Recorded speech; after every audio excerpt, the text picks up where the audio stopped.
Hi, this is Heather DeRome from heatherderome.com and from the Sonatas and Partitas.com. In this video, we're going to talk about the Siciliana from the G minor sonata. The Siciliana is a third movement in the sonata, and like all the third movements, it's in a closely related key. So this one's in B flat major. Now there are two videos about the Siciliana, and in this one I'm going to show you how Bach establishes his key of B flat, and then how he takes us away from B flat and gets us to G minor. So we start off with the main motive. It's a simple arpeggio going up and a scale going down. So beautiful. And now we're going to have a walking bass. E flat, D, C, B flat, A, C, F. Now we're going to go back down again.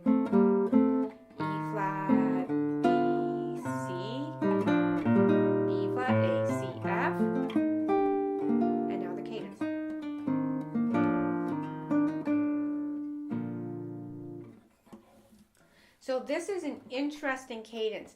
First of all, it shows Bach's choral roots. He grew up as a choir boy. And what happens here is the tenors are singing the bass line. The tenors sing. Well, this is the bass line. So the tenors sing those two notes, and then the basses come in. They dovetail underneath, and then they soar above with the melody.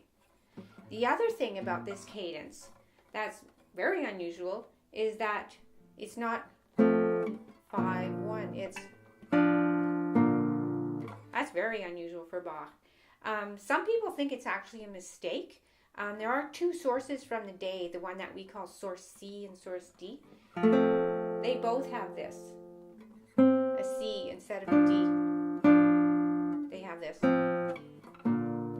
And people think that possibly it was a mistake that Bach made, that Anna Magdalena copied in her manuscript.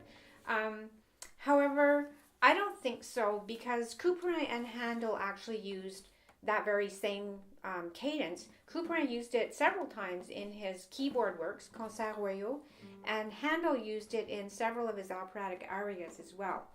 The thing is, if you have this, F and C, and then the A's implied, F, A, C, going to B flat, D, F, that's parallel fifths.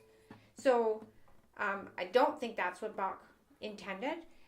However, if some people also want to ornament it, you could do that. Go, and that covers up the parallel fifths in a way that Bach himself has done in a few works that I know of. So now we've established B flat, and we're going to leave B flat again with a descending bass line.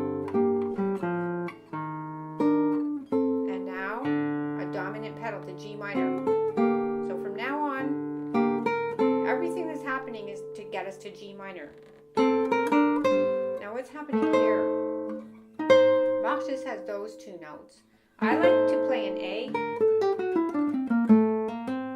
because A is the lowest note in the in his scale.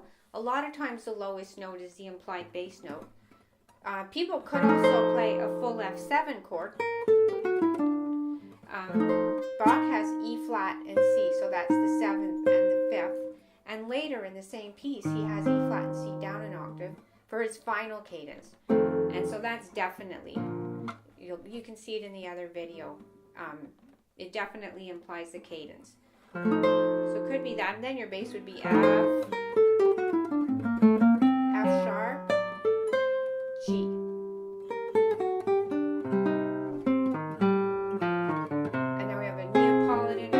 Almost G minor. Now we're going to get it. Nope, we're not. We get this instead. And try again. 5-7 G minor.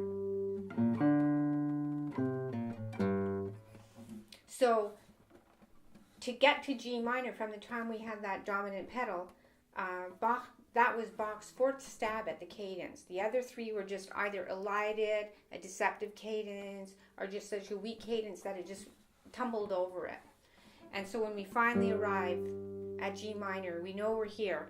And it's reinforced because he's giving us the main melody again.